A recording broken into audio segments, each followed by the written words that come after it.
प्रणाम आपको, चरण स्पर्श करके प्रणाम। स्वागत है आपका बहुत-बहुत एक बार पुनः जयपुर डायलॉग्स के स्टूडियो में। सर वैसे आजकल जो है वो जयपुर डायलॉग्स आपको पता है कि बड़ा बदनाम है। अम, सर कोई डॉक्सिंग वॉक्सिंग का भी आरोप है और ये सब चीज़ें चलती रहती हैं, आपको पता है। सर नाम होना चाहिए सर, चाहे वो नाम हो चाहे बदनाम हो, का ऐसा कहा जाता है।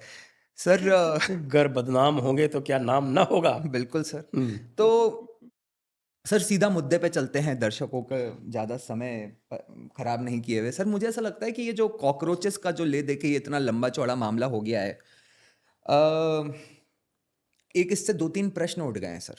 एक तो सर जो अभी यक्ष प्रश्न बना हुआ है कि इनके एक जो one of the main figures हैं, यही नहीं पता चल पा रहा है कि इनके पिताजी कौन हैं। वो आइडेंटिटी रिवील नहीं कर रहे सर अपनी पिताजी की। वो लोग, कोई ट्रेंड चल गई है सर ट्विटर पे।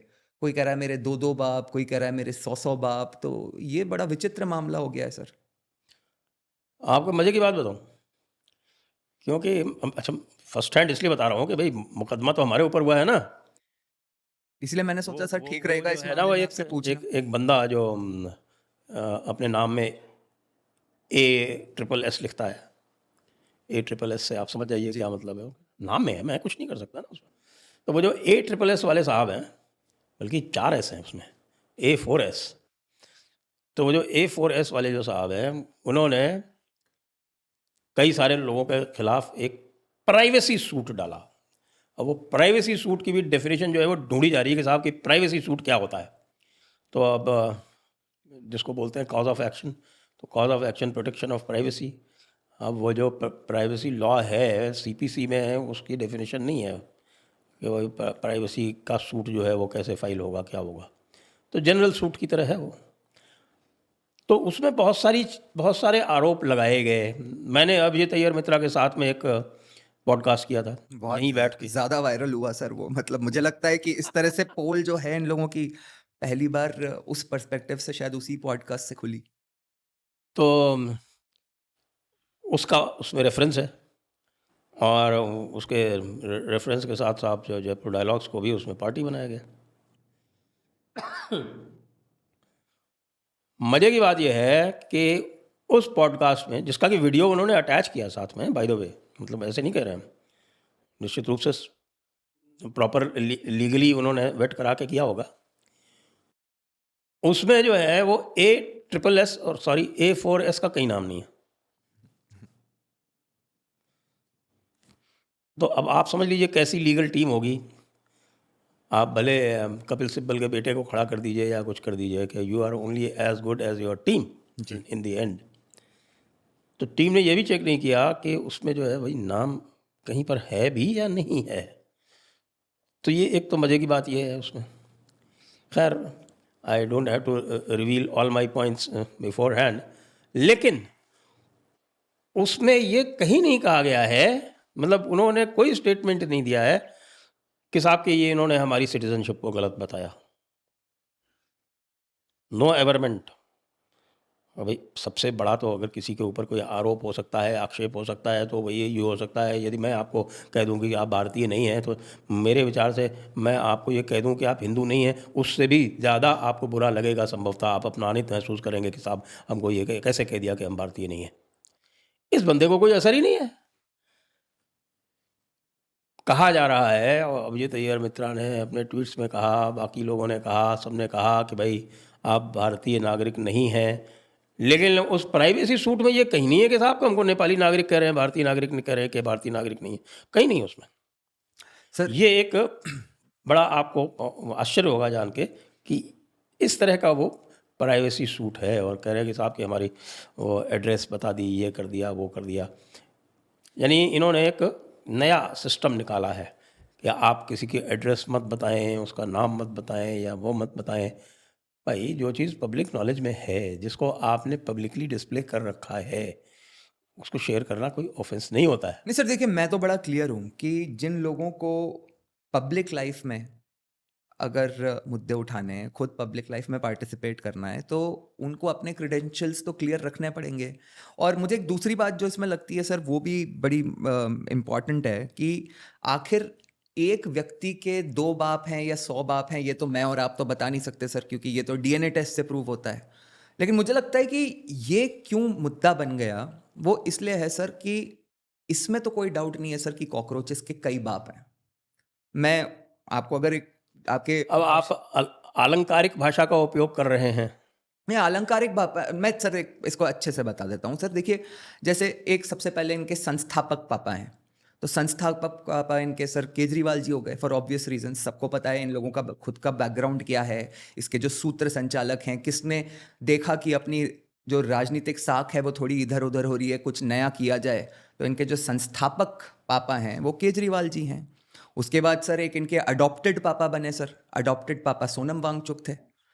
उनको पता नहीं ये कहाँ से अचानक से उठा के लेके आए, और जब काम बन गया और बीच में फिर फाइनली थोड़ा सा बिगड़ गया, तो उन अडॉप्टेड पापा को फिर से सड़क पे फेंक दिया सर इन लोगों ने, वो कहीं दिखाई नहीं दे रहे। तीसरे सर सड़क से मुझे याद आया, इनके एक पॉलिटिकल पापा हैं जो प्रधानमंत्री आवास के बाहर जाके और सड़क पे लेट गए थे सर, क्योंकि इनके आंदोलन से उनको भी पॉलिटिकल लाइमलाइट चुरानी थी, राहुल गांधी सर।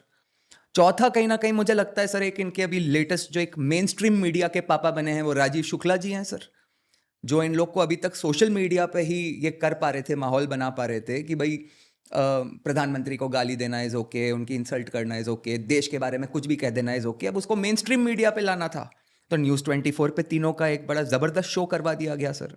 और उसके तो सर जो ओनर हैं सबको पता है ना, राजीव शुक्ला जी स्वयं हैं। उसके बाद सर सोशल मीडिया के भी पापा हैं।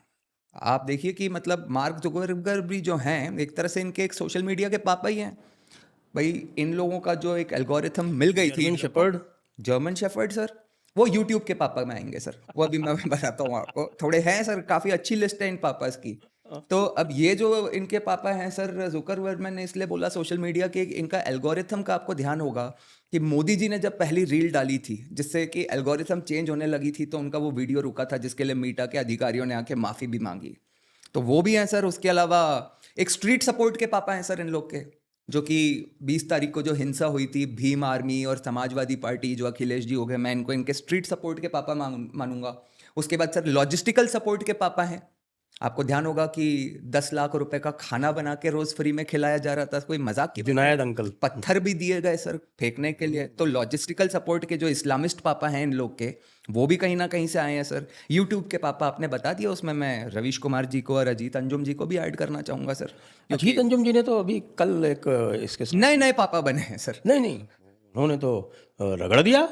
सर वो वो संजय सिंह को रगड़ दिया, उस मतलब पापा के, इनके पापा को रगड़ दिया। नहीं सर, पापा नहीं को, उनके चाचा को रगड़ दिया। ऐसा कह सकते हैं सर, चाचा को रगड़ दिया। चाचा को रगड़ दिया और पंजाब के स्कूलों के बारे में बात कर ली।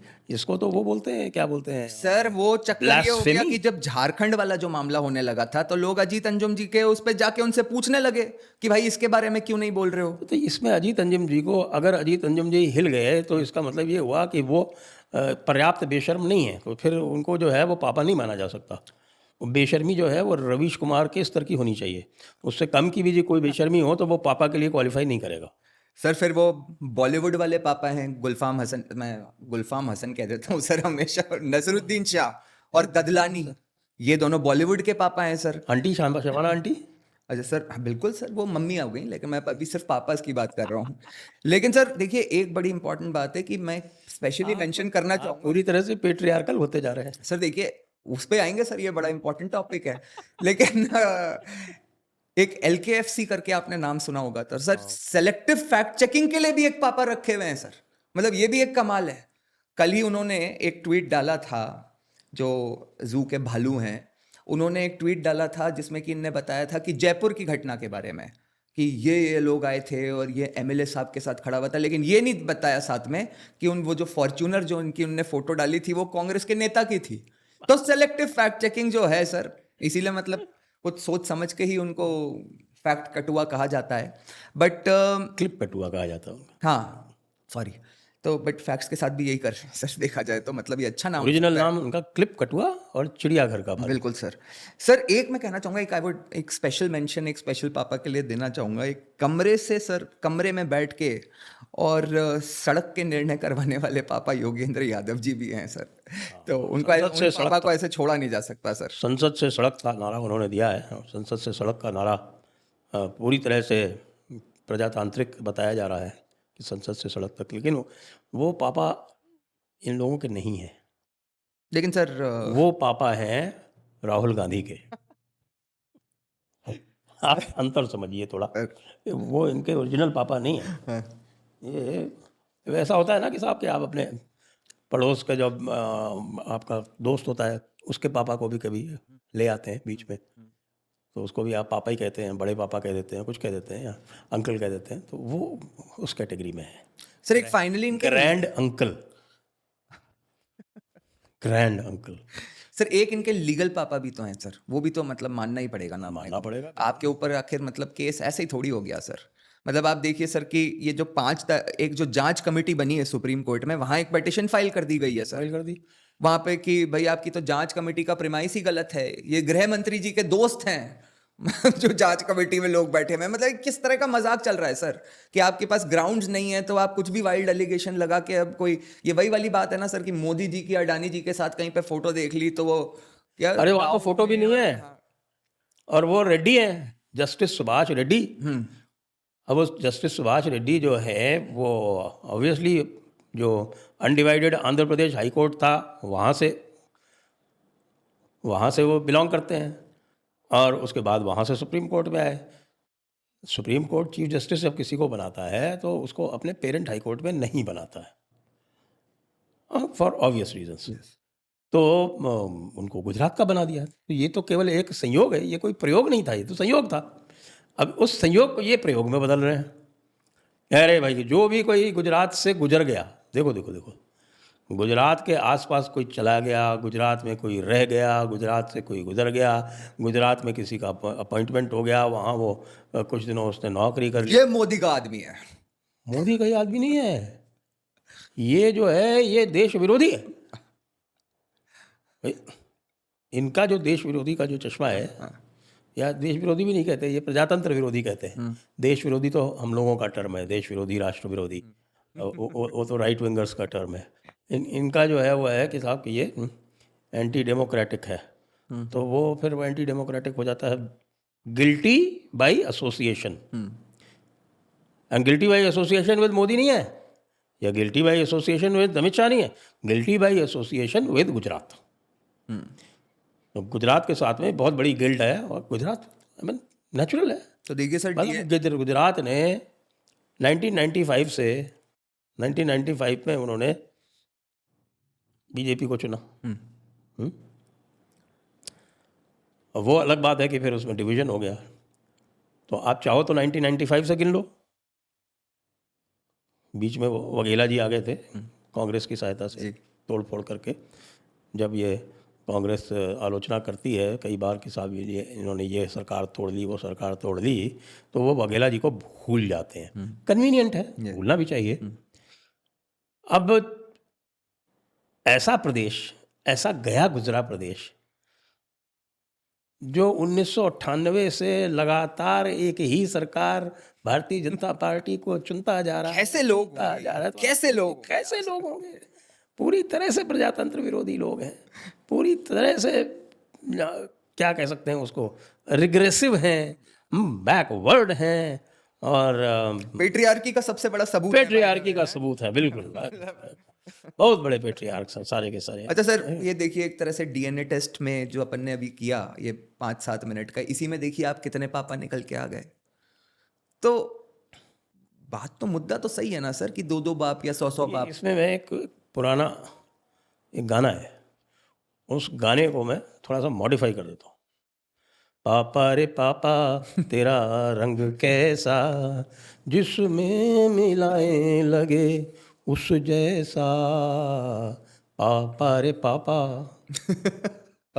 यूजीसी का जो मामला हुआ था, जो मेरी इसकी फर्स्ट मेमोरी है सर वो बड़ी इंटरेस्टिंग है कि उसमें मैंने जो एक कंस्ट्रक्टिव और इम्पॉर्टेंट स्टेप लेते हुए देखा था, वो उसमें आप थे, विष्णु शंकर जैन जी थे, और उस समय जो एक्चुअली करना सबसे पहले तो ज़रूरी था। आप लोग सुप्रीम कोर्ट गए, स्टे मिल गया, और मुझे कहीं ना कहीं लगता है कि सरकार को भी अपनी गलती समझ में आई गई। तो उसके बाद जो ये मैं रिकॉर्ड पे कह सकता हूँ कि उस दिन जो सॉलिसिटर जनरल का स्टेटमेंट जो उन्होंने दिया था, उन्होंने अपोज नहीं किया था इस ऑफ कोर्स, मतलब that is what I want to say कि उन्होंने तो मतलब चर्चा ही नहीं करी ना, बस होने दिया जिस पर्पस के लिए आप लोग गए थे। हम लोग गए थे और उन्होंने कहा कि this needs to be examined, तो स्टे मिल गया। बस, अगर वो वहीं खड़े होकर अपोज करते तो तो चर्चा तो होती वहां पे, कम से कम एक बार स्टे तो मुझे लगता है आप लोग को शायद फिर भी मिलता। हाँ, बट मुझे ऐसा लगता है सर कि मैं आपसे इस बारे में क्यों चर्चा करना चाहता था कि ये तो एक इफेक्टिव स्टेप था जिससे कि रिजल्ट भी मिला, और मुझे लगता है कि till the time the government can figure कि एक्चुअली किया क्या जा सकता है, अभी ये मामला डाइल्यूटेड ही है। लेकिन मैं देख रहा हूँ सर कि कुछ लोग जो हैं, वो लोग ही नहीं, I say some individuals and even some organisations are trying to totally milk and juice it for their personal popularity and sometimes even money, क्योंकि इसके नाम पे पैसा भी मिल जाता है और पॉपुलैरिटी भी मिल जाती है। तो मैं ये कहना चाहता हूँ सर कि अगर ये मतलब ये चाहते क्या हैं ये लोग, ये क्या ये चाहते हैं कि बस कल ये एकदम रोल बैक करके एकदम रिजर्वेशन हटा के एक नया कानून बना दिया जाए, आरएचए नाम रख दिया गया है। पहले आप बात तो ये हो रही थी सर कि आरआरए, कि भाई रिजर्वेशन में हमें रिफॉर्म चाहिए, एंड समबडी हैज टू डम नॉट टू बिलीव कि रिजर्वेशन में रिफॉर्म नहीं चाहिए। लेकिन मुद्दा सेंसिटिव है ना सर, मतलब इसमें तो मतलब अगर ये इतना पॉपुलर और अगर लोगों को ये है कि ये रिजर्वेशन हटा दिया तो कोई क्रांति आ जाएगी, तो फिर तो यही बैठे होते प्रधानमंत्री की कुर्सी पे और मोदी जी ताली बजा रहे होते कि अरे क्या काम किया है साहब, रिजर्वेशन हटा दिया। मतलब देयर आर थिंग्स ना जिनको मैच्योरली डील करना पड़ेगा आपको। मतलब अल्टीमेटली सर ये जो मैं देखता हूँ सर, एक और बड़ी इंटरेस्टिंग बात है कि एक बात होती है कि वो जो एफआईआर वाला मुद्दा नहीं हुआ था सर, कि SC/ST एक्ट में जो एक एफआईआर वाला मुद्दा था, फिर उसको ये लाके किया, उसको सुप्रीम कोर्ट के डिसीजन को बेसिकली ऑर्डिनेंस लाके वापस टर्न अराउंड कर दिया गया था।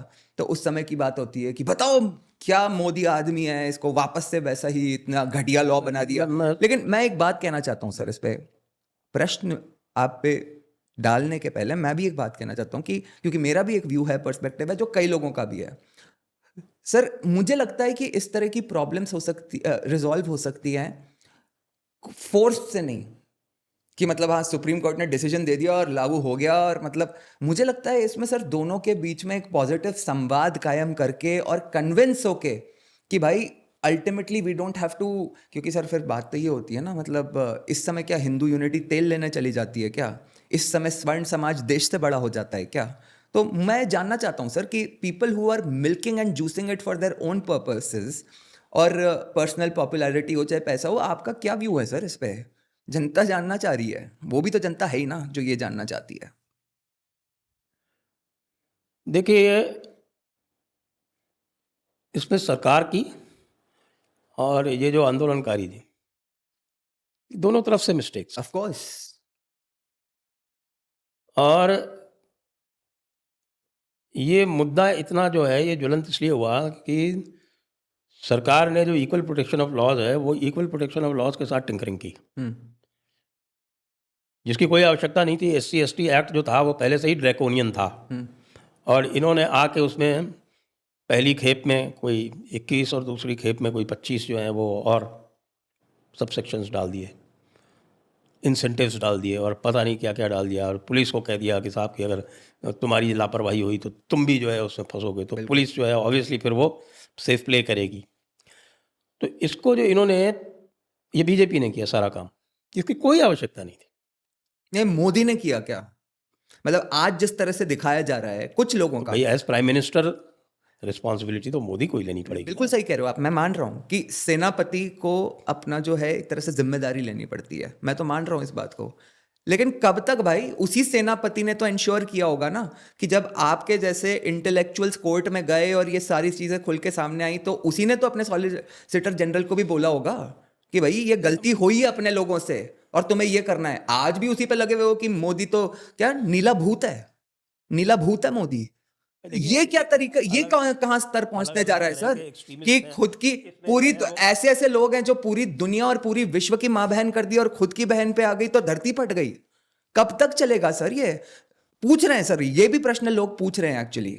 तो मुझे लगता है कि कहीं ना कहीं तो जो यूपी के चुनाव आने वाले हैं, आप हिंदू यूनिटी की बात करते हो साहब, तो मतलब कहीं तो हमें भी मैच्योरिटी दिखानी पड़ेगी ना, या सिर्फ बीजेपी ही मैच्योरिटी दिखाए अकेले? देखिए जो इस स्वरूप में पहुंचा है sir sir sir sorry sorry, क्योंकि आपने स्वरूप नाम ले दिया। तो सर एक स्वामी आनंद स्वरूप है सर।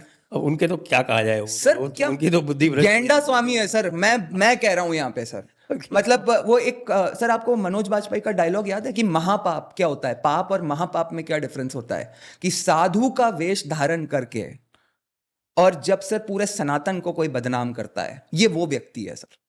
क्या चल रहा है सर? कल ये कह रहा है कि मुस्लिमों को ज्वाइन कराओ इसको, मुस्लिमों को ज्वाइन कराओ, और कांग्रेस अखिलेश के पोस्टर लगा रहा है, कांग्रेस की पूजा कर रहा है, ये यूजीसी कराएगा सर।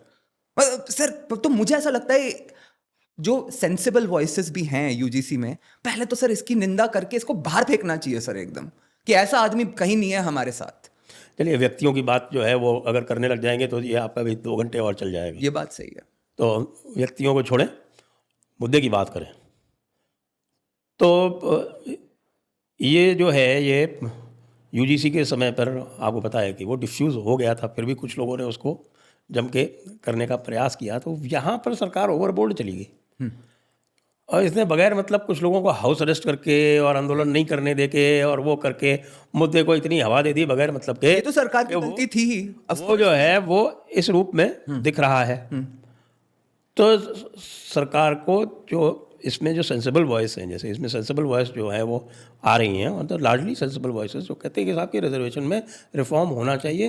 इसमें आप देख रहे हैं कि वहाँ पे दलित भी हैं, ओबीसी भी हैं और मौका परस्त भी हैं। तो इट इज तो लेकिन इन लोग की भी लूज कंग्लोमरेट। एक फंडामेंटल मिस्टेक तो है ही। हम सब रिफॉर्म की बात कर रहे हैं, जैसे मैंने आपको पहले भी कहा कि somebody has to dumb not to believe कि रिफॉर्म नहीं चाहिए। तो नाम आरएचए क्यों रखा है भाई? क्यों मतलब रिजर्वेशन हटाओ? आरएचए इज नहीं सर, आप चेंज कर दो ना, बिग डील।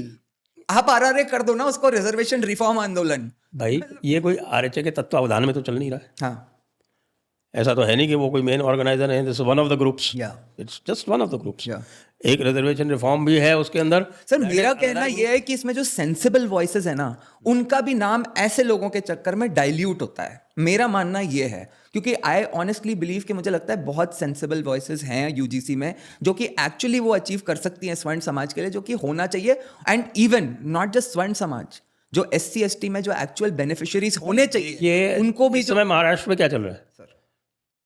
महाराष्ट्र में there is a big churn yes, for sub classification of both OBC as well as SC. SC ST। या खासतौर से SC ST के लिए बहुत ज़बरदस्त चर्ण है। क्यों? क्योंकि वहाँ जो SC ST का जो रिजर्वेशन है वो मुख्यतः एक जाति ने कबाड़ा रखा है। वो एक जाति, डॉक्टर अम्बेडकर वाली जो है वो, और वो जो दूसरे जो हैं, वो जो मतंग कम्युनिटी है, उसको गालियाँ दे रहे हैं ओपन में, रैलीज निकाल रहे हैं कि सब क्लासिफिकेशन नहीं होना चाहिए। तो sub classification is an issue which is stirring a very large number of even the beneficiary communities. जी, दैट इज वन। जो नॉन SC ST या नॉन रिजर्व्ड कम्युनिटीज़ हैं, उनकी भी ग्राउजेस हैं, जेन्युइन ग्राउजेस हैं। जेन्युइन ग्राउजेस ये हैं कि आपने रिजर्वेशन के नाम पे OBCs को, ख़ासतौर से OBCs को आपने इतनी सहूलियतें दे दी हैं कि वो आराम से जनरल कैटेगरी की सीटें भी ले रहे हैं और OBC में तो मोनोपोली कर रहे हैं। जी, ऐसी कम्युनिटीज़ SC ST में भी हैं। तो EWS को अगर कंपेयर करो तो साहब EWS की इनकम लिमिट 8 लाख है, और उनकी जो 8 लाख की OBC की लिमिट है उसमें सैलरी नहीं जुड़ेगी। It's very funny, as if salary is not income. इसमें जुडिशरी भी जिम्मेदार है कई जगह पे, जो अपने वो ओवर वेलफेयरिज्म के चक्कर में जो है वो तरह तरह के लिबरल इंटरप्रिटेशन करते रहते हैं, so called liberal with in quotes. तो काफ़ी कॉम्प्लेक्स इश्यूज हैं। फिर SC ST का जो ग्राउंड पे जो सबसे ज़्यादा इम्पैक्ट हो रहा है वो SC ST एक्ट के मिसयूज़ का हो रहा है। जी, और किसी भी एक्ट के, किसी भी कानून के मिसयूज़ को प्रिवेंट करना किसी भी सरकार की प्राथमिक जिम्मेदारी है, प्राथमिक दायित्व है। सर मैं तो आपकी सारी इन बातों यदि ग्राउंड पे मिसयूज़ हो रहा है तो उसकी जो रूट कॉजेज़ हैं उसको आपको एलिमिनेट करना पड़ेगा। हुआ क्या? अंदर की बात बताता हूँ मैं आपको, कि जब ये सुप्रीम कोर्ट का ये निर्णय आया ना, तो अल्लाह गुल्ला हुआ तो इनके हाथ पांव फूले। एक तो क्या है कि मुझे लगता है कि आजकल बीजेपी आरएसएस का ग्राउंड कनेक्ट जो है वो थोड़ा कमज़ोर हो गया है, तो हाथ पांव इनके बड़े जल्दी फूलते हैं। सोशल मीडिया से ही हाथ पांव फूल जाते हैं। और सोशल मीडिया में आपको पता है कि इनके जो विरोधी हैं उनका वर्चस्व है, तो वो तो बना ही देते हैं। वो सीजेपी के सामने कैसे हाथ पांव फूले, जिसका कोई ग्राउंड लेवल किसी का भी इतना सा भी इम्पैक्ट नहीं था, उसके सामने हाथ पांव फूल गए। तो जब इनके हाथ पांव फूले तो भाई इन्होंने, जैसे इन्होंने दिलीप मंडल को इंपोर्ट किया, उसी तरह से एक और सज्जन थे उनको इंपोर्ट करके और उनसे लिखवा लिया। उसी तरह से जैसे कि यूजीसी की गाइडलाइन किससे लिखवाई, इंदिरा जयसिंह से। जी। मतलब ये अस्टॉनिशिंग है एक्चुअली ये फैक्ट कि मतलब ये कैसे हो रहा था। हाँ। तो जब आप उन्हीं के जो ये डिवाइड चौड़ी करना चाहते हैं, जो ये विश्व खेल को बढ़ाना चाहते हैं, जो ये चाहते हैं कि आपसे ये गलतियां करा के आपको ही फंसाएं, उन्हीं को बुला बुला के आप जब ऑनर करके और उनसे ही लिखवाओगे तो यही होगा। इसीलिए जब ये दिलीप मंडल आया तो हमने इसकी इतनी बैंड बजा दी। आज इसकी रीच देखो कितनी रह गई है। जी। इसकी एक एक पोस्ट आती थी तो 1000 से कम रिट्वीट नहीं होते थे। सर मैं आज 100 पहुंचने में तड़पता है। सर मैंने आपसे ये बात क्यों करी, मैं आपको बताऊं मुझे क्या लगता है। ये चीज़ बड़ी इंपॉर्टेंट इसलिए हो चुकी है कि सर देखिए, सोसाइटी तो आप छोड़ ही दो, हिंदू सोसाइटी वो तो डिवाइडेड हो ही रही है।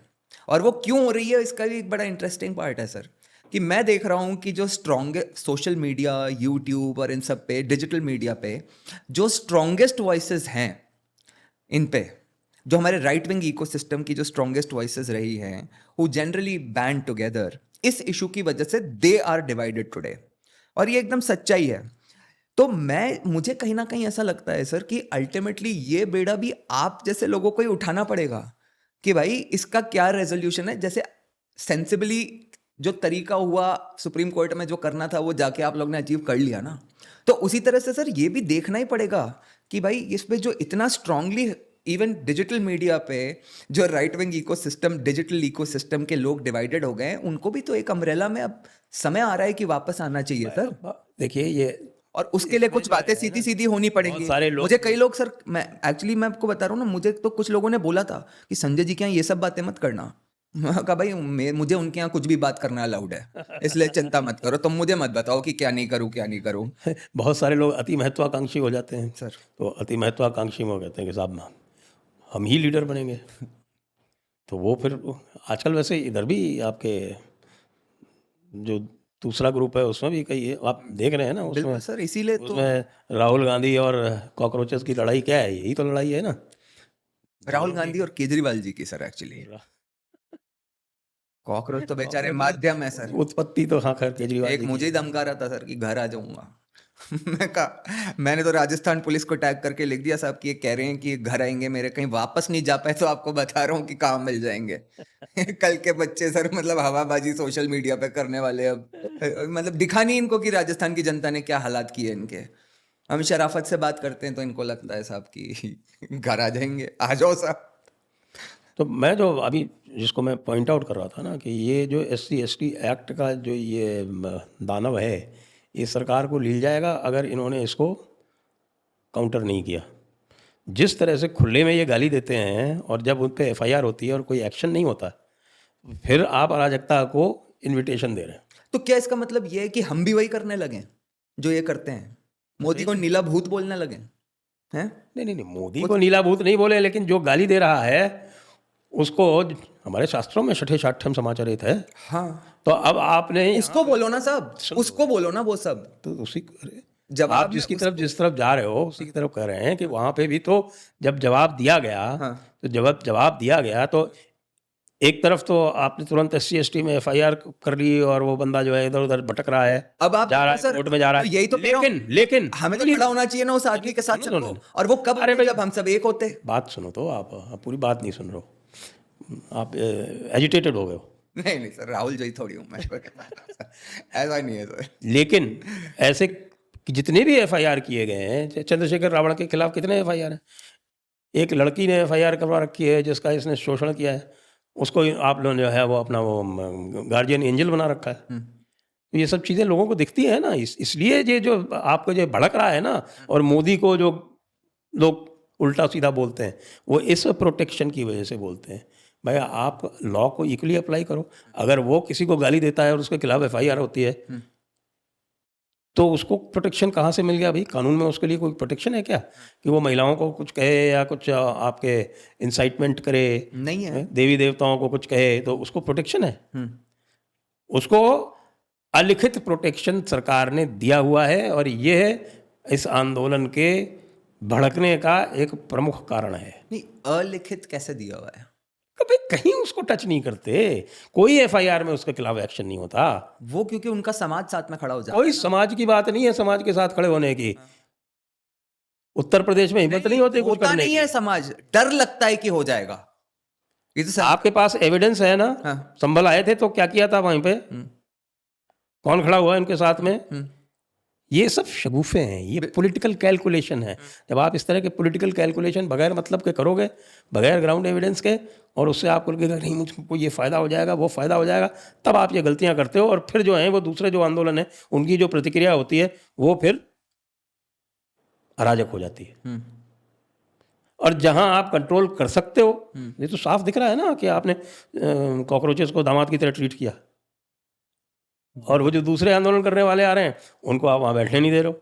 हाँ, जो जहां जा रहा है उसको गिरफ्तार कर ले रहे हो। इनफैक्ट इससे ये लोगों के मन में, बहुत लोगों को ऐसा लगता है कि अगर धर्मेंद्र प्रधान जी से संवाद उसी समय हो गया होता जब जंतर मंतर पे ओरिजिनली जब वो प्रोटेस्ट करना चाह रहे थे लोग, लेकिन हाउस अरेस्ट हो गए थे, तो यूजीसी वाला यूजीसी वाला प्रोटेस्ट आ रहा था, उसमें हाउस अरेस्ट करने की क्या जरूरत थी यार? यूजीसी पे स्टे चल रहा था। तो उस समय थोड़ा मतलब ये अगर संवाद रहा होता तो शायद ये कॉकरोच वाली स्थिति नहीं आई होती।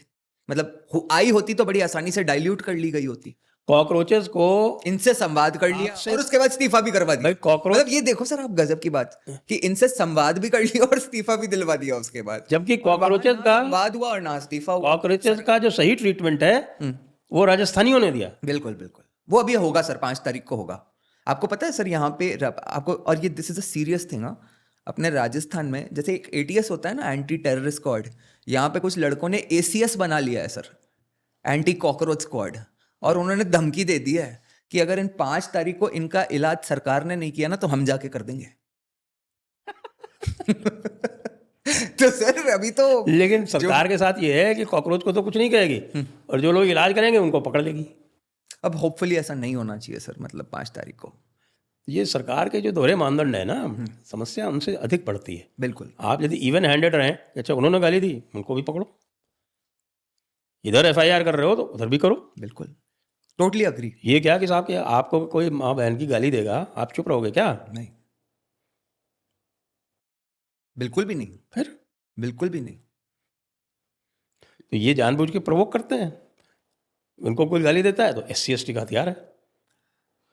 हाँ सर, लेकिन ठीक है, मतलब I will leave it here because आपके साथ ऐसा हो जाता तो मैं फिर भी मतलब जस्टिफाइड होता कि आप भी उसके साथ कर देते, लेकिन जिसने अपना ब्रह्मांड ही गालियों के ऊपर तैयार किया है उसको किसी ने कुछ बोल दिया और धरती फट गई है, थोड़ा मेरे लिए डाइजेस्ट करना पर्सनली वो है। But it is okay, I think I just leave it here, क्योंकि मैं इस बात को मानता हूँ अनलाइक दैट पर्सन कि we should band together as a tribe, और मैं ज़्यादा क्रिटिसाइज करके मतलब माहौल ख़राब नहीं करना चाहता, मैं ऐसा मानता हूँ।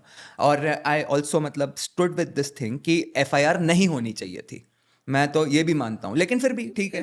FIR तो भाई वेपन है हाथ में, अपना वेपन कोई क्यों छोड़ देगा? अगर आपके पास वेपन है आप चला सकते हैं उसको, और आपको पूरा आप कॉन्फिडेंट हैं कि हाँ साहब इस वेपन का तो इफेक्ट होगा ही होगा, तो you would be a fool not to use it. तो वो यूज कर रहे हैं, वही हो रहा है। वो यूज कर रहे हैं। हालांकि मैं ये मानता हूँ कि it will not hold. Once ये तो बात सही है कि there is no central planning, otherwise इसके विरुद्ध क्या किया जा सकता है उसकी भी सेंट्रल प्लानिंग हो सकती है, ऐसी बात नहीं है। जी, तो इसीलिए तो मैं कहता हूँ ना सर कि जैसे आप लोगों ने जो रिजल्ट अचीव करा ठंडे दिमाग से, जिसका असल में देखा जाए कि जो नुकसान हो सकता था वो उसी से रुका, असली नुकसान जो हो सकता था वो उसी से रुका, तो भाई अभी भी थोड़ा संवाद करके ऐसी चीजें करो ना एक साथ होके, है क्या मतलब इन सब चीजों से क्या होगा सर? मतलब हम साथ हों सब तो, मतलब सर बटोगे तो कटोगे इज द अल्टीमेट रियलिटी। अगर हम ये नहीं समझ पा रहे ना अभी तक तो इट इज अनफॉर्चुनेट, मुझे ऐसा लगता है, मेरी तो यही सोच है। किसी की महत्वाकांक्षा का कुछ नहीं कर सकते। 100 बात की एक बात, जी, आप कुछ लोगों को नहीं समझा सकते, ओके, हाँ दैट इज फेयर। कुछ लोगों को नहीं समझा सकते, आप अति मूर्ख को कुछ नहीं समझा सकते, आप अति अति महत्वाकांक्षी। अहंकारी को कुछ नहीं समझा सकते, और आप अति महत्वाकांक्षी को कुछ नहीं समझा सकते। I leave it at this sir, ये आपने मतलब क्रक्स आई थिंक बता दिया है बिल्कुल। And thank you so much for this conversation. आपने तो मुझे इसमें ऑलमोस्ट डेविल्स एडवोकेट बनने का अवसर दे दिया आज इस इशू पे, जिसमें मुझे लगता है कि बहुत लोग बात नहीं करते, जो कि करनी चाहिए, मुझे ऐसा लगता है सर। इसमें सर एक एक्चुअली एक नई बात भी छिड़ गई है। अब ये इसको थोड़ा समय हो गया, तो ये जेन जी को लेके अब एक मतलब एक नई प्रॉब्लम खड़ी हो गई है सर। उसमें अपने राजस्थान का भी बहुत बड़ा सहयोग है सर। मतलब ये अब लोग ये पूछ रहे हैं। राजस्थान गुजरात के रास्ते पे जाता दिख रहा है। नहीं सर, इशू ये है कि लोग पूछ रहे हैं, नहीं नहीं सर, लोग ये पूछ रहे हैं कि जेनजी है कौन। वो जंतर मंतर में जो शिक्षा मंत्री का इस्तीफे करवाने के लिए इन कॉकरोचेस के साथ में खड़ी थी, वो है? या जिसने झारखंड में एक बड़े डिसिप्लिन्ड वे में एक प्रोटेस्ट करके दिखाया, वो है? या वो है जिसने राजस्थान में जयपुर जोधपुर में लठ बजा दी है? वो भी तो जेनजी है ना सर। तो आखिर ये जेनजी है कौन, इसको बताइए सर थोड़ा। इसका उत्तर हेमंत विश्व शर्मा ने कल बड़ा अच्छा दिया, और जिन लोगों ने नहीं देखा हो वो हेमंत विश्व शर्मा जी की टाइमलाइन पे जाके देख लें, नई टाइमलाइन पे जाके देख लें, तो मैं बता देता हूँ कि उन्होंने कहा कि ये जन जी क्या होता है, ये जन अल्फ़ा क्या होता है। अल्फ़ा की बात करते हैं तो मुझे हमारे जो वो पुराना अल्फ़ा टेररिस्ट ऑर्गेनाइजेशन था वो याद आता है। तो ये हमारे सब बेटे बेटी हैं, युवा वर्ग है, तो बेटा बेटी युवा वर्ग हमारे ये टर्म है। हम भारतीय बने रहो, भारतीय संस्कृति में बने रहो, ये जी फी सब ये हटा दो। हमारे यहाँ वैसे भी जी शब्द जो है, जी लेटर होता नहीं है, उसको जेड बोलते हैं। ये क्या अमेरिकापंथी चालू कर दिए, जी जी जी जी। अब राहुल गांधी जो है वो अपना इटली का मूल भूल गए हैं और अमेरिकन हो गए हैं, तो ये थोड़ी है कि सब लोग अपना बाप बदल देंगे। देखिए सर, मुझे ऐसा लगता है कि एक चीज़ को बड़ा समझना ज़रूरी है कि ये जो लगातार ये जो जो कॉकरोचेस हैं, जो ये जो शिक्षा व्यवस्था का बहाना बना के और लगातार हमेशा बात करते रहते हैं कि हमें देश बदलना है। तो मुझे लगता है कि राजस्थान की जो जेनजी है, उन्होंने जो इनका इलाज किया है, उससे ये पता चलता है। और ऐसा नहीं है सर कि जो राजस्थान के जो युवा हैं वो प्रोग्रेसिव नहीं है, प्रोग्रेस तो उन्हें भी चाहिए। तो मुझे ऐसा लगता है कि कहीं ना कहीं सर एक बहुत बड़ा सेक्शन ऑफ यंगस्टर्स वो है जो देश को, जिसको बदलना नहीं है, उसको देश की सामर्थ्य, संस्कृति, इन सबको दोबारा स्थापित करना है सर। उनका इंटरेस्ट इस चीज में ज्यादा है कि देश की जो प्रतिष्ठा जो हम मानते हैं उसको पुनः स्थापित करना है। वो भी प्रोग्रेस ही है सर।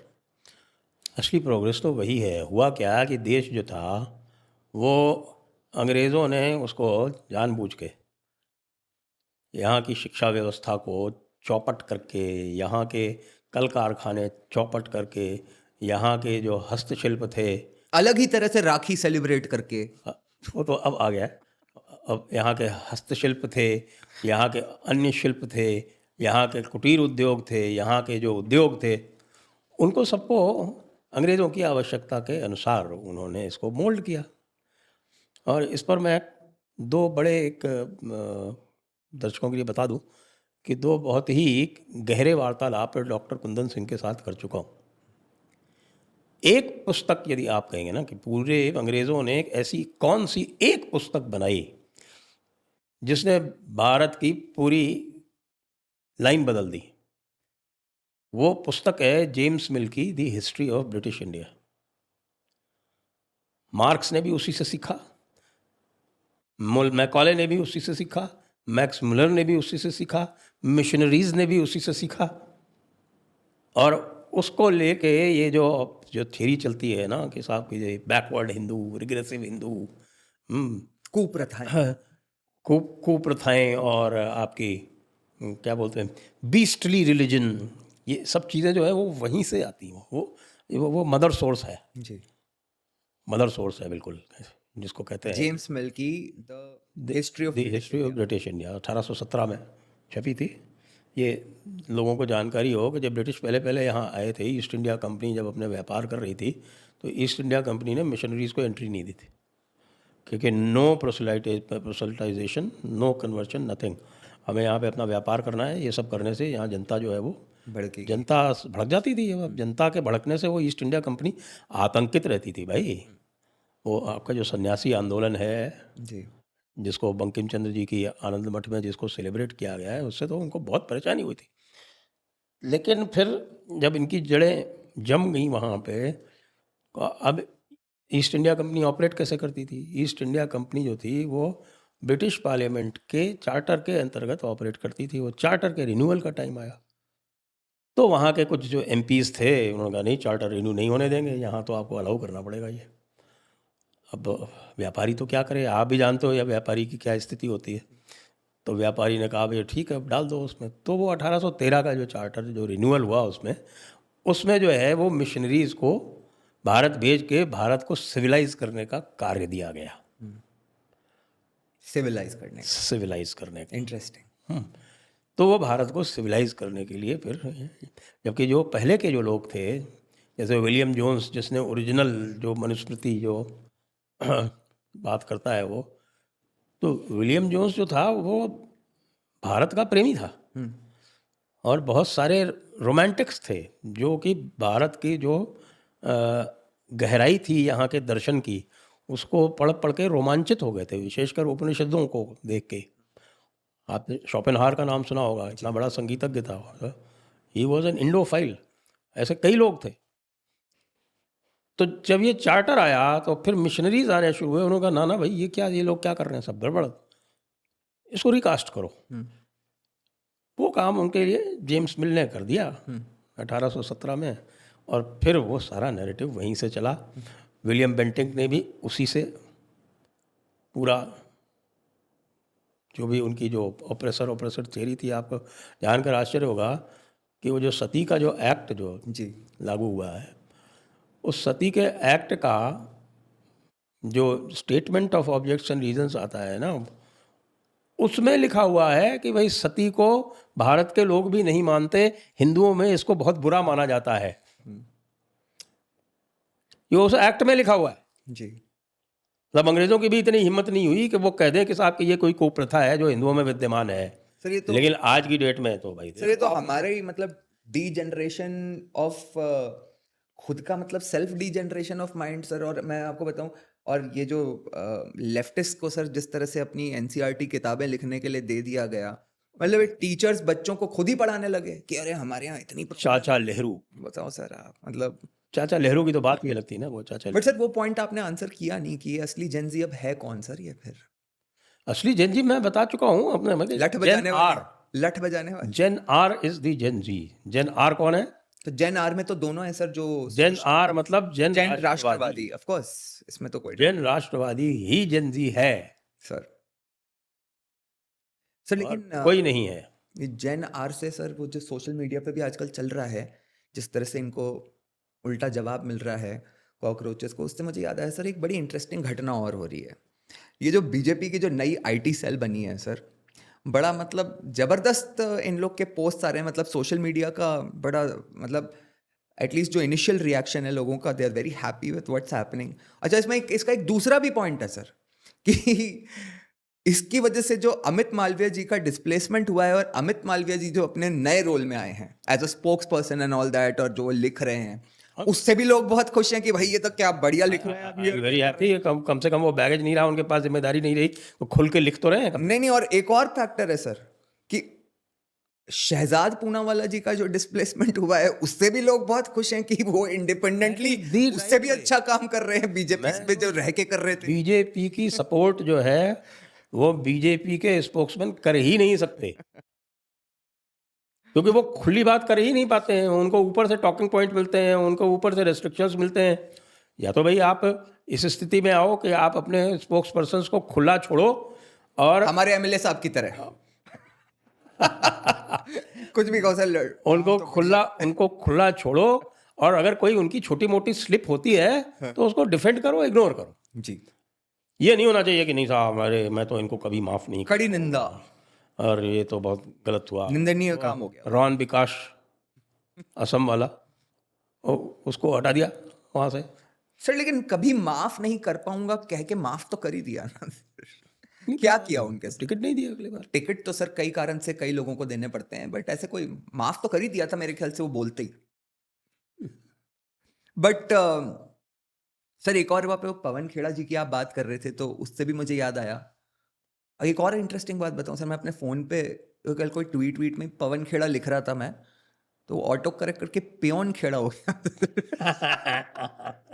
तो मुझे मुझे ये बात इसलिए याद आ गई कि ये इतना एप्ट ऑटो करेक्ट था सर, कि ये पियोनगिरी में जिस तरह से सर ये अमित शाह के बारे में ललकार रहे हैं आजकल, और मतलब ज़्यादा ही ये हवाबाजी पे उतर आए हैं, the kind of tweets he is putting out and all that. तो मुझे लग रहा है सर ये खतरों के खिलाड़ी तो बन ही गए हैं आजकल, नहीं? हाँ, मतलब उनको ये लग रहा है कि अब मतलब कल इन्होंने योगी आदित्यनाथ जी के लिए छोटा फैंटा वगैरह लिख दिया सर, ट्वीट वगैरह कर दिया, तो मुझे ऐसा लग रहा है सर कि अभी तक तो वाइट बाल वाला कहाँ है, सोनिया जी पूछती थी, थोड़े दिनों के बाद शायद पूछना पड़े वो बिना बाल वाला कहाँ है। मतलब जिस आग के साथ ये खेलना चाह रहे हैं, थोड़ा इंटरेस्टिंग हो रहा है मामला। देखिए, अब यदि एक पार्टी ने तय कर ही लिया है कि उनको केवल छिछोरापन करना है, तो हाँ। आप कुछ नहीं कर सकते। हम्म। अब छिछोरेपन को डील करने का कई सारे तरीके हैं, उनमें से कोई ना कोई तरीका आजमाया जाएगा। अभी छिछोरे को आप अपनी पोजीशन में रह के अगर आप छिछोरे को करो तो कोई नहीं, तो आप दूसरे छिछोरों को आगे कर दो। कई लोग तो ये कहते हैं कि साहब कि ये जो छिछोरे आगे किए गए हैं कॉकरोचेस वाले, इससे तो बीजेपी को फायदा हो रहा है, ऑफ कोर्स सर, इसमें मैं तो मतलब आई हैव नो क्योंकि राहुल गांधी को उनके लेवल पे उतरना पड़ रहा है। नहीं नहीं सर, और राहुल अपने गांधी लेवल के लोग मिल गए हैं। ये मत बोलिए सर आप। कल सर वो गोवा के जो मंत्री जी हैं, उन्होंने एक पॉडकास्ट में क्या क्या कहा है, आपने सुना? कि राहुल गांधी सोनिया गांधी के साथ कैसे बर्ताव करते थे। It's ex chief minister Pratap Singh Rane. जी, तो मतलब इट्स क्वाइट, मतलब मुझे ऑनेस्टली नहीं लगता था कि राहुल गांधी इस स्तर पे भी गिर जाते होंगे घर पे, बट आप राहुल गांधी का आप अर्नब गोस्वामी का जो इंटरव्यू था, मुझे तो वैसे ही लगते हैं वो मुझे लगता है कि एक इस कंट्री की पॉलिटिक्स में एक इन्फ्लेक्शन पॉइंट था। जी और मैंने अर्नब को कहा भी उसे पिछले फ्राइडे को। जी, मैंने देखा सर, आपने कहा कि it's time for redo of that interview. तो धांसू ही हो जाएगा सर, अब ये वो राहुल नहीं है। हाँ, तो now he is full of agro and over confidence. आप देखें ना मैक ओवर, आपने उसको अलग तरह से जूस कर सकते हैं अर्नब जैसे लोग। ये चीज़ें जो हैं, ये आपको जो कई सारे एक्सपर्ट्स हैं ना, वो आपके बॉडी लैंग्वेज वगैरह वाले, वो सब बताते हैं। तो आप देखते होंगे कि आजकल राहुल गांधी जो हैं, वो उनके कंधे जो हैं वो हमेशा ऐसे करके रखते हैं जी, और और हाथ ऐसे लेके चलते हैं। हाथ ऐसे लेके चलते हैं और क्लियर करके देखते हैं। तो ऑब्वियसली वो नेचुरल नहीं है, लेकिन उसको और बिल्कुल तने रहते हैं, हर समय तने रहते हैं, और बड़ा agro angry young man, an old man is showing his angry young man image. अच्छा सर, मैं आपको, क्योंकि आपने ये बात कही, एक छोटा सा इंटरप्शन से बता दूं ये लोग ऐसा कर क्यों रहे हैं, आपको पता है इसकी कहानी? दिल्ली में एक व्यक्ति है सर, जो ये बहुत बड़ा body language expert for politicians माना जाता है सर। इसको और अरविंद केजरीवाल को लोगों ने बताया था कि ये मोदी जी का बॉडी लैंग्वेज एक्सपर्ट है, और मोदी जी को इसने सिखाया है कि कैसे कॉन्फिडेंस से चलना चाहिए, अपना वॉइस मॉड्यूलेशन कैसे करना चाहिए, और अपने कपड़े कैसे पहनने चाहिए। तो ये सब सर पहुंच गए थे उसके पास, और ये दिल्ली वालों को सबको पता है सर ये बात, कि ये राहुल गांधी और अरविंद केजरीवाल जो है, ये इनको, और ये खबर बिल्कुल गलत थी। मोदी जी का ऐसा कोई कंसल्टेंट नहीं था, वो अपनी योगा वोगा और ये सब वो खुद ही ट्रेडिशनली करते आए हैं। लेकिन इन लोगों को लगा, और उनने अपने में कुछ चेंजेस किए होंगे जब उनको लगा होगा कि भाई अब मैं मुख्यमंत्री से प्रधानमंत्री का पद संभालने जा रहा हूँ, तो मुझे ये करना है वो करना है। बट इन लोगों को किसी ने बता दिया था कि ये आदमी है जिसने मोदी को बताया है कि मुझे तो मोदी की बॉडी लैंग्वेज में कोई अंतर नहीं दिख रहा। मैं वही तो बता रहा हूँ सर, मतलब जिन्होंने उन्हें 2002 वगैरह से फॉलो किया होगा या उससे पहले से, उनने सबके सामने क्लियर है कि मोदी तो वही मोदी है जो उस समय था। मोदी जी जो थे, जब वो जनरल सेक्रेटरी ऑर्गेनाइजेशन थे, जहां आज BL संतोष जी हैं। सर वो मोदी जी नहीं है, लेकिन आपको मैं बताऊं, सुनिए, आपको ध्यान है सर, वो मोदी जी ने BBC वाले को कैसे बोला था वो सब ठीक है, कि from where you have picked up this garbage I do not know. ऐसे नहीं बोलते सर आजकल मोदी जी, एक दो को बोल देना चाहिए सर। बोलने की बात और बॉडी लैंग्वेज, मैं सिर्फ बॉडी लैंग्वेज की बात कर रहा हूं। तो उस समय वो टीवी पे अक्सर जाया करते, आप उस समय की बॉडी लैंग्वेज देखिए, ऑफ कोर्स, तो हार्डली एनी डिफरेंस। या बोलते क्या है वो, जब once you become prime minister, तो भैया आपको जो है वो इंटरनेशनल डायमेंशंस भी सोचनी पड़ती हैं। आप चीफ मिनिस्टर बनते हो तो आपको 10 चीज़ें और सोचनी पड़ती हैं। जब आप खाली पार्टी स्पोक्समैन की तरह बोलते हो तो आप फ्रीलांस काफ़ी कुछ बोल सकते हो। हालांकि आजकल मेरी बीजेपी से यही शिकायत है कि भैया आपने अपने पार्टी स्पोक्समैन का मुंह क्यों बंद कर रखा है, उनको छोड़िए आप। छोड़िए ना सर ये शिकायत, फिर आप और मैं क्या बोलेंगे अगर ये लोग बोलने लगेंगे तो अगर यही लोग बोलने लगे तो हमें तो सर बोलने की मुझे लगता है कई बार लाइफ में आवश्यकता ही इसलिए पड़ी कि इनके कई लोग वो बोलते ही नहीं है जो बोलना चाहिए। मैं तो ऑनेस्टली ऐसा मानता हूँ। मतलब मैं कई बार मुझे ऐसा लगता है कि मुझे ये जो न्यूज़ डिबेट्स वगैरह में अंधों में काना राजा बन जाता हूँ मैं इसीलिए बोलता हूँ क्योंकि मैं वो सच बोल सकता हूँ जो ये लोग नहीं बोल पाते, जो जनता सुनना चाहती है सर। इनके मुंह से ज़्यादा सुनेगी तो और खुश हो जाएगी। ये इशू है सर कुल मिला के। बट ठीक है, कुछ चीज़ें अच्छी दिख रही है, मतलब इसीलिए मैं कह रहा था कि अमित मालवीय जी जो अब करते हुए दिख रहे हैं, शहजाद पूनावाला जो करते हुए दिख रहे हैं, या अच्छा तो लग रहा खुद कह रहा है, ओपनली कह रहा है है। कि now there are no filters. अब वो साफ कह रहा है ना, इसका मतलब पहले फिल्टर्स थे, सर बट क्योंकि अब वो आप कह रहा है कि देयर आर नो फिल्टर्स। अब क्योंकि आप राहुल जी की बात पे आ ही गए थे तो सर थोड़ा ये मनुस्मृति का भी समझा दीजिए ना हमारे दर्शकों को सर। हम लोग थोड़ा कंफ्यूज हो गए राहुल जी की बातों से सर। अब मैं क्या कहूँ, मनुस्मृति में नियोग पर एक चैप्टर है, अब उसको राहुल गांधी जी को पढ़ना चाहिए मुझे लगता है, तो हो सकता है उनको अपनी उत्पत्ति के बारे में कुछ ज्ञान हो जाए। मैं कुछ नहीं कह रहा हूँ, I don't mean to defame anybody, मैं सिर्फ ये कह रहा हूँ कि उनको उसको पढ़ना चाहिए।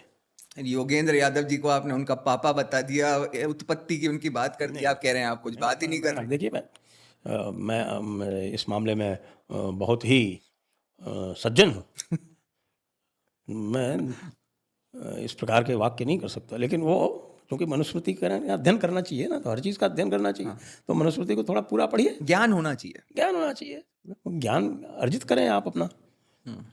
तो आपका क्या बोलते हैं, मानस पुत्र का भी तो कॉन्सेप्ट है ना। तो ये उनको निश्चित रूप से पढ़ना चाहिए। बाकी बात जो है ना, इस तरह के इन चीज़ों को कुतर्क कहते हैं। अब वो कुतर्क का उत्तर आप फैक्ट से देने का प्रयास करेंगे तो एक सीमा तक तो ठीक है, लेकिन ठीक है, कुतर्क का आप फैक्ट से जवाब दे भी सकते हैं, क्योंकि जब इंटरप्रिटेशंस अलग अलग हों तो उसकी भी एक लिमिट होती है। तो कुतर्की के साथ कुतर्क ज़्यादा अच्छा काम करता है। तो कुतर्की से अब वो इतना ऑब्वियस कुतर्क है कि सामने एक हिजाबन खड़ी है और वो भाई साहब जो हैं वो पेट्रियार्की बता रहे हैं कि साहब कैसे किसी ने किसको आपने कह दिया कि आप स्कार्फ मत स्कार्फ पहन के घर से निकलो। Obviously made up. आजकल कोई भाई कौन से माता पिता जो है अपनी बेटी को कहते हैं कि तू स्कार्फ पहन के निकल। हिंदुओं में तो कौन कौन कहता है स्कार्फ पहन के निकलने को। कल को कहोगे कि साहब के घूंघट पहन के निकलने को कहते हैं। हमारे यहाँ अशोक गहलोत जी ने घूंघट हटाओ अभियान चलाया था, याद है आपको? बिल्कुल सर, बिल्कुल। घूंघट हटाओ अभियान चलाया था। और कांग्रेस आजकल हिजाब पहनाओ अभियान चला रही है। जी। और इलाहाबाद हाईकोर्ट ने हिजाब के विरुद्ध ये कह के कि साहब के हिजाब जो है वो कोई इसेंशियल रिलीजियस प्रैक्टिस नहीं है, वो कह के एक निर्णय दिया।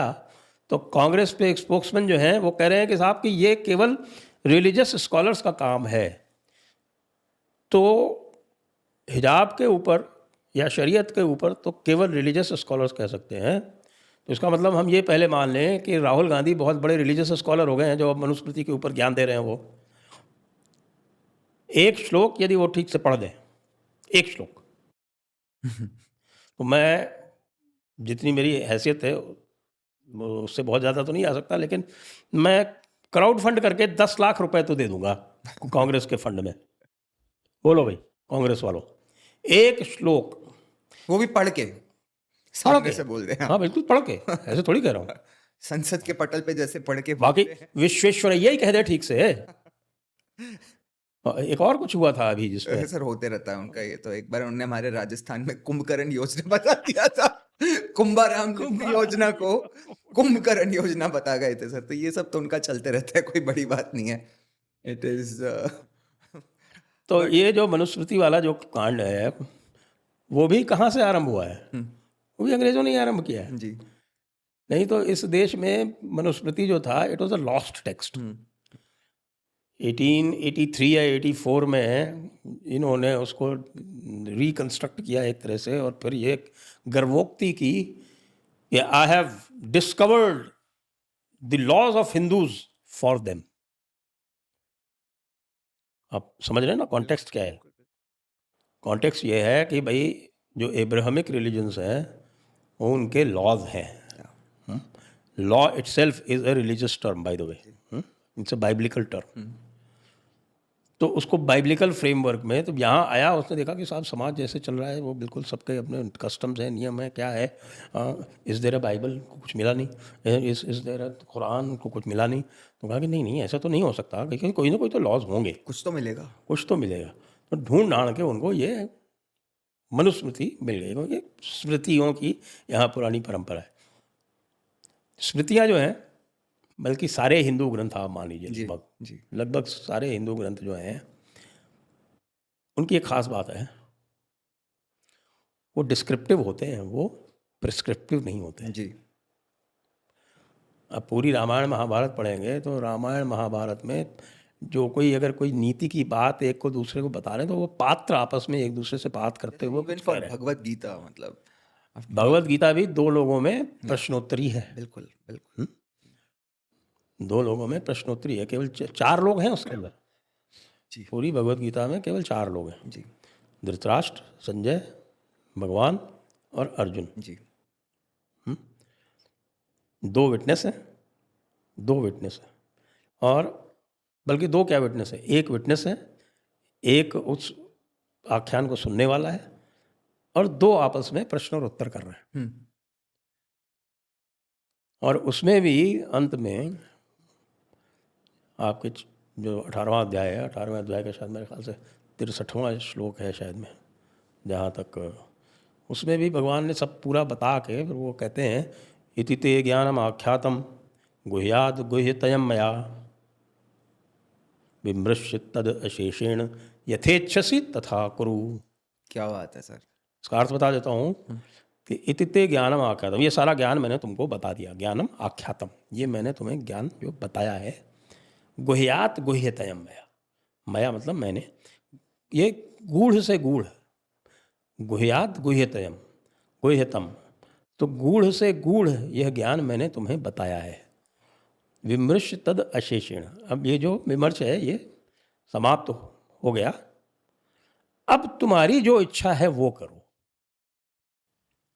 सर मुझे लगता है कि अगर अब ये आप ये बताएं कि ये क्या है। सर मुझे लगता है कि अगर इच्छा हो भी गई तो भी राहुल गांधी इसको प्रोनाउंस कर नहीं पाएंगे। ये जो शब्दावली आपने यूज करी है ये मैं थोड़ी कह रहा हूँ, मैं तो कह रहा हूँ पहला श्लोक जो सबसे सरल मुझे है, लग रहा है सर पढ़ के भी धर्म क्षेत्रे कुरुक्षेत्रे समवेता युयुत्सवः मामकाः पांडवश्चैव किम कुर्वत संजय। इससे सरल तो कुछ हो ही नहीं सकता, यही प्रोनाउंस कर दो। सर ये तो मतलब खतरनाक है। तो स्मैश पेट्रियार्की, आपने पेट्रियार्की को स्मैश या अंतिम श्लोक बोल दो, यत्र योगेश्वरः कृष्णो यत्र पार्थो धनुर्धरः। आप आसानी से बोल लोगे, आपको भी संस्कृत नहीं आती तो भी, यत्र योगेश्वरः कृष्णो यत्र पार्थो धनुर्धरः तत्र शीर विजयोर भूतिर ध्रुवा नीतिर्मतिर्मम। सर हम लोग के साथ ये भी तो है ना सर कि जब पैदा हुए तो बड़े तो हिंदी बोलते बोलते और ऐसे शब्द सुनते हुए हुए, अब राहुल जी को सर ये सब आप कैसे एक्सपेक्ट करोगे? वो टंग का जो होता है सर, वो टंग का मूवमेंट ही अलग हो जाता है। क्या है, बचपन से जो आदमी लैंग्वेज बोलते हुए बड़ा होता है ना, इसीलिए चाणक्य ने कहा था, अरे सर वो तो बड़ी खतरनाक बात कही थी। चाणक्य ने कहा था कि भाई विदेशी स्त्री से उत्पन्न संतान को कभी देश का राजा नहीं बनने दिया जाए। सर मैंने एक दिमागी नक्सल अंकल है मेरे, उनको ये बात कहती थी तो बोले कि चाणक्य कौन था? हाँ ये प्रॉब्लम है। क्या एविडेंस है कि चाणक्य जैसा कोई व्यक्ति था? वो ये बोले मेरे दिमागी नक्सल अंकल। ये भी बड़ी इंटरेस्टिंग बात थी सर। और ये भी रहस्यवाद इसको बोलते हैं। भाई मायावाद है ना एक, आपको पता है ना सर। ईश्वरः सर्वभूतानां हृद्देशे अर्जुन तिष्ठति भ्रामयति सर्वभूतानां यंत्ररूढ़ानि मायया। माया से यंत्र की तरह सभी को चलाता है, वैसा ईश्वर होता है। तो ये जो माया है, ये जो कुछ आप सब देख रहे हैं सब माया है। अद्वैत वेदांत का सिद्धांत है ये। सर अंतिम में मैं आपसे एक सीरियस बात सोच रहा हूँ थोड़ा अभी तक डिस्कस आप करें। मजाक कर रहे थे। सर अब मतलब राहुल जी के बारे में और कॉकरोच के बारे में बात कर रहे थे तो जनता मजाक ही समझेगी ज़्यादातर तो। लेकिन एक सीरियस इशू है सर जो मुझे लगता है कि मैं आपसे इसके बारे में आपकी राय जानना चाहूँगा, क्योंकि अभी समीकरण कुछ बदल चुके हैं और ये मुझे एक्चुअली मैं सोच के नहीं आया था कि इसके बारे में अभी कोई बात करने की आवश्यकता है। लेकिन क्योंकि अभी आपने एक बात कही सर बड़ी इंटरेस्टिंग, जब हम लोग बॉडी लैंग्वेज वगैरह की बात कर रहे थे और किस तरह से बात करने की, आपने कहा कि भाई मोदी जी अब जिस पद पे बैठ गए हैं तो उनको बहुत कुछ सोचना पड़ता है। बोलने के लिए। हाँ, बोलने के लिए बहुत कुछ सोचना पड़ता है। तो ये जो सर ये पूरा यूजीसी का जो लेकिन एलओपी नहीं सोचता है। तो वो एलओपी बन के भी इतनी रिस्पॉन्सिबल पोजीशन पे बैठ के भी वो कतई नहीं सोचता है, वो कुछ भी बोलता है। वो कुछ भी कर सकते हैं सर, वो तो अब सदन के पटल से क्या बोलना है ये भी। वैसे वो गलत है, वो एलओपी कहना भी नहीं चाहिए, वो एलओओ है, लू, लीडर ऑफ ऑपोजिशन। सही बात है सर। आप एलओपी कैसे हो गया? एलओओ हुआ ना। Thank you so much for your time और आपको जय श्री राम और चरण स्पर्श करके प्रणाम। आपको बहुत बहुत धन्यवाद। जय श्री राम, जय हिंद, जय भारत, वंदे मातरम। वंदे मातरम अब बोलना बहुत आवश्यक हो गया है सर पूरे देश के लिए हर इशू पे सर। एक सर मैं देख रहा था कि बात हो रही थी कि किसी दर्शक ने नीचे एक वो मीम डाल रखा था सर कि when Sonia Gandhi ji listens to Vande Mataram, और वो एग्जॉर्सिस्ट की क्लिप डाल रखी थी सर। आपको फेमस मूवी याद है ना, यही हो सकता है जैसे होली वाटर होता था तो हम शुरू से अपने जयपुर डायलॉग से वीडियोस में लास्ट में वंदे मातरम बोलते रहे बिल्कुल बिल्कुल सर, ये सदैव तो से। मानना पड़ेगा। तो इसीलिए हो सकता है कि जो ये एग्जॉस्टिस्ट वाली भावना आती हो। Thank you so much sir, प्रणाम।